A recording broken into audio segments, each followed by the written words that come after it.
Hi hello வணக்கம். நான் உங்கள் பொன் சதீஷ்குமார். ஆல்ரெடி நம்ம ஒரு வீடியோவில் எக்ஸாம் நம்பர் எப்படி ஹால் டிக்கெட் டவுன்லோட் பண்ணுறது அந்த டீட்டெயில் எல்லாம் பார்த்தோம். அது தொடர்ந்து இன்னொரு வீடியோ போகிறேன்னு சொல்லியிருந்தேன். ஃப்ரண்ட் பேஜ் எப்படி ஃபில் பண்ணுறது அப்படின்னு அதுக்கான காணொலி தான் இது. ஃபஸ்ட் நம்ம ஒரு இதை எடுத்துக்குவோம். இது வந்து மாடல். இப்படி தான் உங்களோட எக்ஸாம் ஷீட்டோட ஃப்ரண்ட் பேஜ் இருக்கும். மதுரை காமராஜ் யூனிவர்சிட்டி எக்ஸாம் நம்பரோட ஃப்ரண்ட் ஷீட் இருக்கும். இதில் என்ன அப்படின்னு பார்த்தீங்கன்னா, இதில் நீங்கள் முக்கியமாக கவனிக்க வேண்டிய 3 விஷயங்கள். ஃபர்ஸ்ட், சீரியல் நம்பர் இருக்கான்னு செக் பண்ணிக்கோங்க. இந்த சீரியல் நம்பர் எல்லா நம்பர் இருக்கான்னு செக் பண்ணிக்கோங்க. ரெண்டாவது, இந்த பேஜில் வந்து கார்னரில் ரைட் சைடு கார்னரில் பிரின்சிபாலோட ஸ்பெசிமென் சீல் இருக்கணும். சரிங்களா? மூணாவது ஒன்று, இங்கே வந்து லெட்டர் சீல் கொடுத்துருப்பாங்க. ஏபிசி அந்த மாதிரி லெட்டர் சீல் கொடுத்துருப்பாங்க. இந்த 3 கரெக்டாக இருக்கான்னு ஃபர்ஸ்ட் பேப்பர் வாங்கணும்னே செக் பண்ணிக்கோங்க. சரிங்களா? அடுத்த விஷயம், உள்ள பேஜஸை பரட்டி பாருங்க. பரட்டி பார்த்தீங்கன்னா டேமேஜஸ் எதுவும் இருந்துச்சு அப்படின்னா முதலே வந்து உங்கள் ஹால் பார்க்குற சூப்பரண்ட்ட சொல்லி, சார் புக்கு வந்து ஆன்சர் புக்கு வந்து டேமேஜாக இருக்குன்னு சொல்லி கொடுத்து மாற்றிக்கோங்க. ஓகேவா? இப்போ எப்படி ஃபில் பண்ணுறத டீட்டெயில் நான் சொல்கிறேன். இதுதான் உங்கள் ஷீட்டு. இந்த ஷீட்டில் உங்களோட கையெழுத்து எந்த இடத்துலையுமே வராது. ஏன்னா நிறைய பேர் ஏதோ ஒரு ஞாபகத்தில் சிக்னேச்சர்னு பார்த்தோன்னே கையெழுத்து போட்டுறாங்க. ஸ்டூடெண்ட்ஸோட சைன் எதுலேயுமே இந்த ஷீட்டில் வராது. ஃபர்ஸ்ட் நீங்கள் ஃபில் பண்ண வேண்டியது name of the examination. Name of the எக்ஸாமினேஷன்றது வந்து ஆல்ரெடி உங்கள்கிட்ட சொன்ன மாதிரி பிஏ படிக்கிறவங்க பிஏ டிகிரி எக்ஸாமினேஷன் போடணும். பிஎஸ்சியாக இருந்தால் பிஎஸ்சி டிகிரி எக்ஸாமினேஷன் போடணும். பிகாமாக இருந்தால் பிகாம் டிகிரி எக்ஸாமினேஷன். பிஜி படிக்கிறவங்க என்ன மேஜர் படிக்கிறப்ப எம்ஏ இங்கிலீஷ் அப்படின்னா எம்ஏ டிகிரி எக்ஸாமினேஷன் அல்லது பிஜி டிகிரி எக்ஸாமினேஷன் இது போட்டால் போதும்.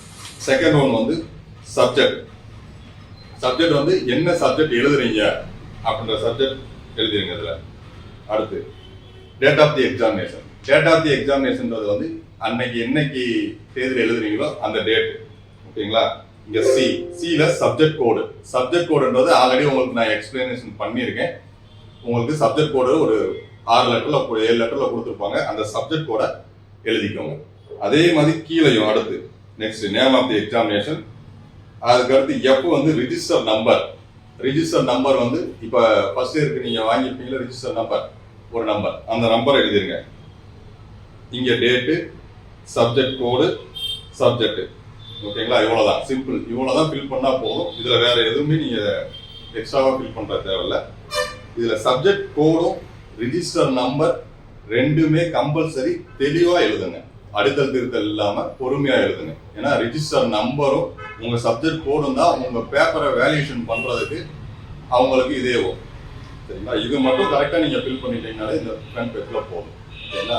உள்ள எல்லா பக்கமும் எடுத்துட்டு அடிஷனல் ஷீட் எல்லாமே எழுதிட்டு ஃபைனலாக நீங்கள் பேப்பர் கொடுக்க போகிறதுக்கு முன்னாடி என்ன பண்ணணும் அப்படின்னா, இந்த ரைட் சைட் கார்னரில் பாருங்கள், total number of pages right hand அப்படின்னு இருக்கும். இந்த ரிட்டர்னில் வந்து எத்தனை பேஜ் எழுதிருக்கீங்க. சப்போஸ் ஒரு 30 பேஜ் எழுதிருக்கீங்கன்னா 30 பேஜ்னு எழுதுங்க. இது என்ன ரீசனுக்காக எழுதுனா, ஒரு புக்கில் வந்து ஆல்ரெடி சொல்லியிருக்கேன் 18 பேஜஸ் இருக்கும். அது போக நீங்கள் எழுதுறது பூரா எக்ஸ்ட்ரா நம்ம அந்த கார்னரில் ஹோல்டில் நூல் போட்டு தான் கட்டுவோம். சப்போஸ் நீங்கள் சரியாக கட்டலை அப்படின்னா அந்த நூல் வந்து இதாகிடுச்சு அப்படின்னா உங்களோட அந்த புக்லெட் மட்டும்தான் இருக்கும். அதுக்கு பின்னாடி எழுதுன அடிஷனல் ஷீட்ஸ் எதுவுமே இருக்காது.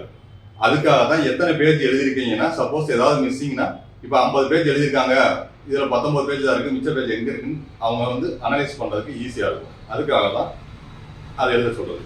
மறுபடியும் சொல்கிறேன், இதில் வந்து உங்களோட சைனோ இல்லை உங்களோட இது வேறு எதுவுமே இதில் தேவையில்லை. நேம் ஆஃப் தி எக்ஸாமினேஷன் எழுத போகிறீங்க. அடுத்து சப்ஜெக்ட் என்ன சப்ஜெக்ட் எழுத போகிறீங்க. சியில் subject code, date of the examination. அதே மாதிரி கீழே name of the examination same மேலே எழுதின அதே தான். உங்களோட register number, date, subject code, subject. அவ்வளோதான். இதில் வந்து கீழே இந்த கார்னரில் இருக்கிறத வந்து பிரின்சிபாலோட ஸ்பெசிமென் இருக்கான்னு பார்த்துக்கோங்க. அதாவது ஸ்பெசிமென்னா கையெழுத்து அது இருக்கான்னு பார்த்துக்கோங்க. இங்கே சீரியல் நம்பர் இருக்கான்னு பார்த்துக்கோங்க. இங்கே என்ன லெட்டர் சீல் இருக்கும்.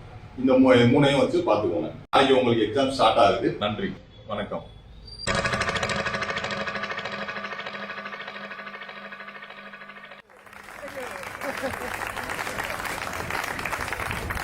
Thank you guys.